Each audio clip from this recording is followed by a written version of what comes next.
Welcome to Prose from the Underground, coming to you from my basement in northern Michigan, where I read, write, think, and say things, and quite often I get to talk to someone.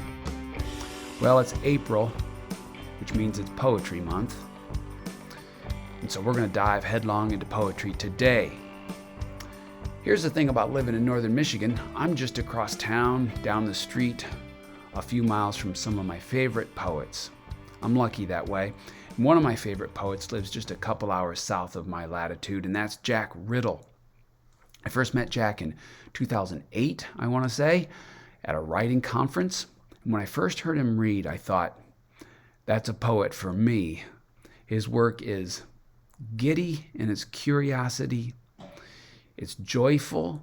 It's irreverent. It's carnivalesque, all those things, and full of a quiet wit that delivers persistent revelation. So Jack has developed a huge following over decades. Of course, his students who have learned much from him, his readers who I believe sense something in the subtext of his poetry. He's developed more than just volumes of poetry, over 300, by the way, in magazines and journals, but also a way of coming into and going in the world. I believe, in other words, there's a kind of Taoist spirit to his work that shows up or lingers or hovers just behind or above every single poem.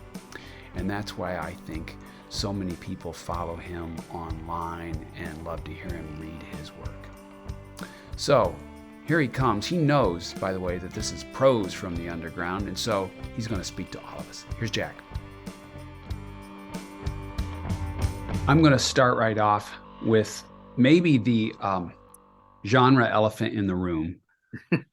This is Prose from the Underground, and He is the mighty Jack Ridl, who is a poet in my head, and I think in many people's heads, is poet with a capital P. So, our genres diverge, but I'm convinced, in fact, that they collapse, they fold into one another in all kinds of ways. So I wonder if we could start off.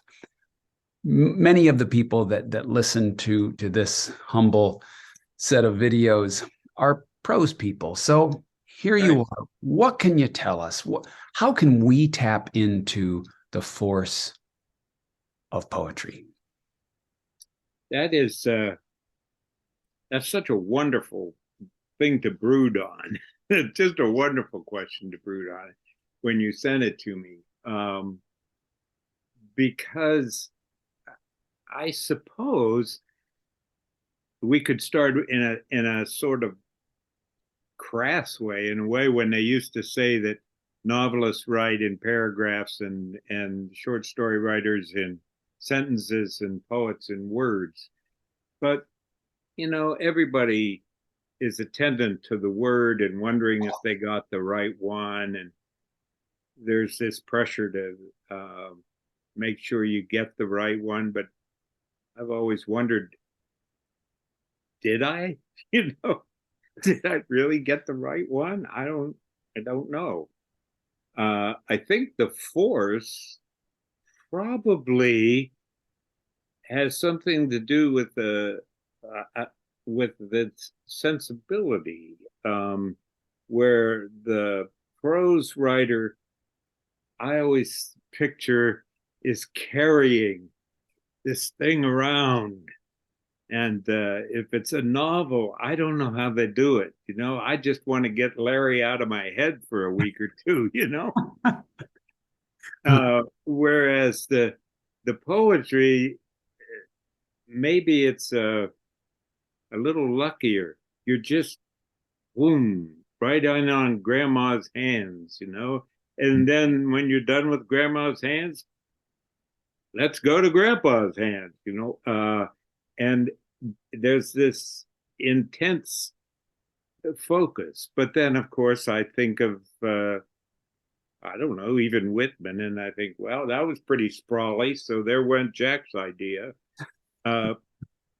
But I do think it has something to do with the lyrical moment that isn't extended Mm. the way most prose moves in an extended way, whereas at least with the lyric poem, there's we just stay right here. We sort of hover Yeah. Yeah. around things. That's beautiful.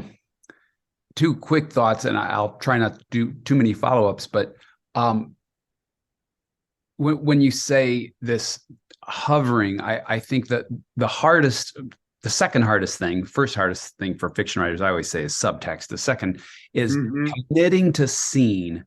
And that's maybe in some ways the hovering, we're staying right here in this moment. We're rendering out everything from that moment. And great poems, your poems, just stay immersed in a moment, and won't let us up for air beyond the poem, which is that's the greatness. I love that. I'm I also love that distinction. I really, really, oh, yeah, that good. helps me a lot. Yeah. I think when I want writers and myself to commit to scene, I think that's where practice with poetry must be good. It must be good for us. I tell fiction writers all the time, read more poems. I have Jack Ridl books around in my life. I have Fleda Brown books around in my life. But what made you say, okay, it's poetry? I'm not going to dive and give my entire artistic life to all of these other written genres. When did you throw your full self at poetry, or do you do it every day? Well, actually, it has, and part of it has to do with how old I am as an old guy. That some if you're learning a new language and you're studying, and one day you wake up and you go, "Holy cow! I'm thinking French," and so I'm always thinking poetry. There's never a moment when it's not. I could stop right now, just a second, and start writing poetry. It might not be effective, and it probably wouldn't be, but the that sensibility is so strong that it's harder to write a recommendation for a student than it is for me to get going on a poem. But again, I don't want to arrogant that by I just turned that into a verb, didn't I? Nice. I love By that. I like that, but I I also think I wonder what Jack would say, because there's prose and poem, and on my I don't know, more earthy days, I just say we have more fun. Now, here's the reason: if we really look at both writings, aren't we going to see pretty much the same elements in each one, except we have this thing called line, unless you write a prose poem. So I used to kid my students, but not kid them, by saying all the time, we get to have more fun. They have to go margin to margin, and we get to do this other quirky thing. Where did that come from and why? So, other other than the what we were talking about before, the grounding, the hovering, the all that business, I think there's this structural distance thing. And today I keep wondering if we should just start calling things creative writing. I I don't know anymore. I don't worry about it. I'm not loyalist to a genre or something like that. Oh, that's not prose, that's poetry, that's not poetry. No, I'm not that way. I want to know what's of value to the person who's picked up the pen. That's what value does this have for you? Got to ask this before we move away from the genre set of issues. You Yeah. once said, and I forget where it was, but you were in a room full of people, and you said something like, I have to learn how to write each poem. In other Yes. words, you've written countless poems over the years, Yeah. books and books of poems. And yet you come to the poem and you must learn that particular poem. So that's intimidating, I think, to hear.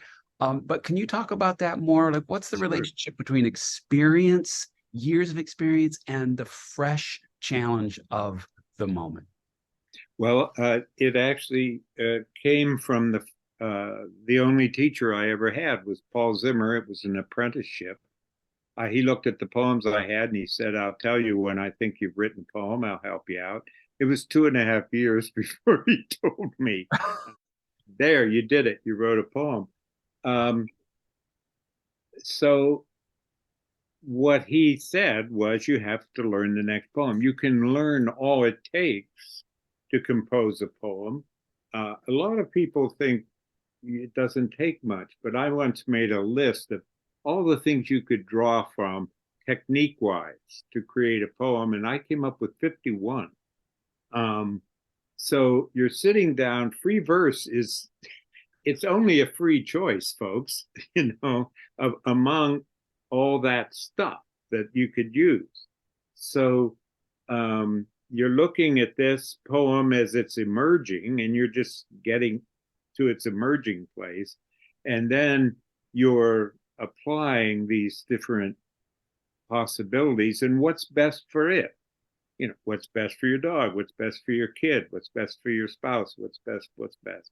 So he really made that poem a living thing, and your responsibility was to do what's best for it. To always be thinking, not what do I want to do, but what does the poem, what's it asking for? I remember writing a poem called Repairing the House, and it was really ended up being to repair, like re-pair, and the couple comes together at the end.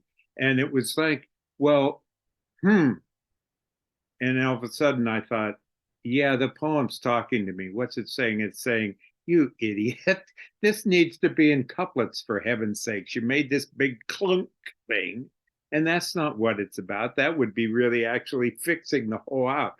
Let's get it like this, So there was space in between them needing to be repaired in terms of house, but the couplets were the two people. So you're thinking like that if you're thinking or recognizing or noticing or realizing. I like the word realizing that it needed, that it would, it's not that it needed it, yeah, it did, it would be enhanced, by making it structured that way. So that's really what he meant, and what I mean by that. Each poem, it makes its own, it's your own kids. This one wants to go shoot hoops, and this one wants to go paint a painting. And you obey that, or you Mm, tune into it, learn what the poem wants, you said, or needs. yeah, yeah. Naomi Nye said the poem, you talk to the page first, then the page starts talking back, then you start talking back and forth. Do you're generating poems? How much do you go back? I guess I'm wondering generally what your revision process looks like. Mm. Is it a thing of generating poems, coming back to one that's calling you, and obeying that for a while, or do you fuss over one or two for long periods of time? Yeah, I'm not a big fuss over. The best prompt for revision for me is rejection. It really is. It truly is. Yeah. And then in terms of process, it has, I think the thing I often uh, don't have, I don't notice that the poem begins 3 lines down, and I don't notice that it ends 3 lines up. I sometimes miss the exit, shall we say, and I keep staying on the highway, and I should have exited and yeah, gone into Traverse City instead of gone on. Then the other thing is movement. I like to move things around, and you can do that quite well with computer business now. So I don't trust right away. I don't believe. I go, even if it seems obvious that this line should not be up here, I'm going to put it up there anyway, because when I do, oftentimes it'll go, whoa, look what happened there. Because a lot in a poem is what happened when one line plays with another line. You've really got to make sure each line has something, or the poem's going to stop. It's just going to, quit. And then it has to like a faulty lawnmower, it has to start up again. Yeah. If Oh, you good. don't get it. And that's part of the fun is what's, if I cover it up, would somebody know what's coming? And then, oh, oh, oh. So you get to use the form, the language itself to prompt your own discovery, your own revelation, like, oh, it wants to do this. I want to grab that line. I'm going to use that. I sometimes miss the exit. I can't tell you how many times when I'm reading other people's manuscripts, and I know this, people would say the same about mine. I go on for several paragraphs when I should have stopped earlier. I think for fiction writers, we want to explain more or keep the poignant moment going and going and going. And somebody to say, quit that, get off the highway. Sure. And I think you have to be careful not to try to make sure the next time I exit at the right time. I think it's much better to just miss the exit and then go back. Good. Otherwise, you're going to start doing this business, Oh, nice. Getting way too tight. This, oh, that's great. Yeah. So let yourself miss the exit, turn around, and come back. That's sure. Beautiful advice. I've counted 10 books of Jack Ridl poems. Is that true? There are, well, if we count 3 chapbooks, there's 7 books, 3 chapbooks, and then 3 anthologies and 2 textbooks. So 15, but 2 textbooks, 3 anthologies. A big corpus of work. Never would have dreamed it. Never would have started out as a songwriter, and that's what led to the poems. And have always lived one poem at a time, not been goal oriented. So I never would have said, well, I want to do a couple anthologies. No, I've never really thought that way. And it's the same with the new book. I ended up with, there'll be a book in 2024, but the point is that there were 92 some pages and I sent it, and it's now 54 pages by them. Okay. Because that's what happens when you do one poem at a time. You can really miss the exit by a lot of poems. That's funny. Can you give us a heads up? Is that it's coming out in 2024? 2024, Kevin Carey Press. Okay. The title is All at Once, and there you go. Good. Well, we will make noise about that, and of course, if you want to come back to Prose from the Underground, and I'll change the title when next time you come back to Poetry from the Underground, when that book comes into the world.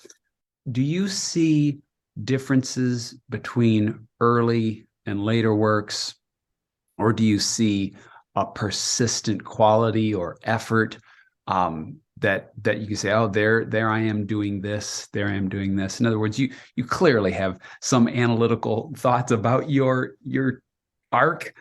Can you say anything about that? Yeah, I can. I know that I can feel them behind me saying they're all the same. We all feel that sometimes, Well, too many dogs, too much coffee, and too many plants in these poems. So it must be Jack. But in terms of affect or sensibility, the difference for me in the arc is a move toward reflection and meditation. The first book, I can tell you, that's my W.S. Merwin poem right there. And this one, here's my Galway Canal poem, and here's my Bill Stafford poem, and that. Okay. It's the book of learning. And I would recognize that anyway. Somebody else, they're not imitations, they're more influences, Sure. there really is a difference. And then I guess if I think quickly and not too boringly, that there the Broken Symmetry book was propelled by a lot of ideas. Oh, here's an idea. What if I write about the history of the pencil or something like that? Let's see what happens. So it's generated with, I know I've got an idea for a poem. Yeah. And the next one started to move much more toward perception and what am I seeing? And St. Peter started to move much more toward reflection. And the last one, the one that will come out, it's like a rock talking. It was nothing. What's going on in this? Nothing. I'm trying to remember when I got Broken Symmetry, because that book just knocked me right upside the artist's brain. I like it too. That. Yeah, maybe, and it's interesting to hear you say that it was that you can characterize it as ideas or concepts that were floating around. The poem Broken Symmetry lived in my head for a long time. I just wow, that really hit me. So I wonder if I'm drawn to that impulse that you had, or impulses that yeah, because that came from reading some meditative book that said there wouldn't be anything except a symmetry being broken. Then everything becomes different from everything else. Was the philosophical thing, and that just struck me. Well, yeah, okay, let's see what we can do. That's what I mean by an idea. It's more like a realization, but it came from the external. A lot of poems in Broken Symmetry were much more triggered by something outside. There's a poem Against Elegies. Well, that came from how many elegies had been being written. Right then, they were fashionable, if there's such a thing. Okay. So then what happens if you take that and flip it and say, well, I'll be against elegies? And that's what brings me back to great poets, is they keep my brain happy, on the hamster wheel of defiance, so to speak. Yeah, it's kind of always, well, maybe that's not an absolute after all. Joy Friedler's putting out a poem every day for Poetry Month, and her first one was one of mine, but it's called Take Love for Granted. Well, you shouldn't do that. But what's the positive if you do? Repairing the house. Well, the idea was, well, what if you don't repair the house? Everybody tells you, oh, you need to do this, oh, you need to fix this, or this will happen, or this will happen. Well, what if you didn't repair the house? Could there be good come from that? And that poem says, yes, there would be. There's cold air coming in. Okay, we cuddle up on the couch with a blanket and read to each other, because there's cold air coming in. Nice. And if we fix it, we'll go, where are you, Harriet? That kind of thing. So yeah, I think that's always been there. When I started, I was writing songs for Lee Young Lee's sister. And the reason she chose me was she said I was the only person she'd found who was writing American songs with an Eastern sensibility. And that floored me. I mean, I was only 22. I didn't know I was writing songs with an Eastern sensibility, but Lee Young Lee's, or Ming Lee's, said that. So I think that's probably part of it. It's a little bit of, well, maybe there's something else if you think about it, The team that loses tonight is probably better off than the one that wins. Yes. You've just given a more elegant argument for why fiction writers should read poets. It keeps us on the edge of what we're supposed to think, what we're told we're supposed to think. And I think that all of us should be in that spot. Jack, I can't thank you enough for being here. Oh, it's been a great time. It's a sweet honor too. Thank you. Thank you.